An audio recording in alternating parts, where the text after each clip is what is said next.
We divide 284 by 2 in long division method. So 2 times 1 means 2. On subtracting we get 0.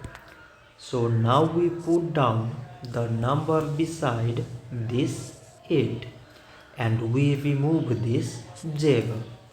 So 2 times 4 means 8. On subtracting we get 0. So now again we put down the number beside this 4 and we remove this 0. So 2 times 2 means 4. On subtracting it is 0. So 284 divided by 2 is 142. So this much for today and thanks for watching.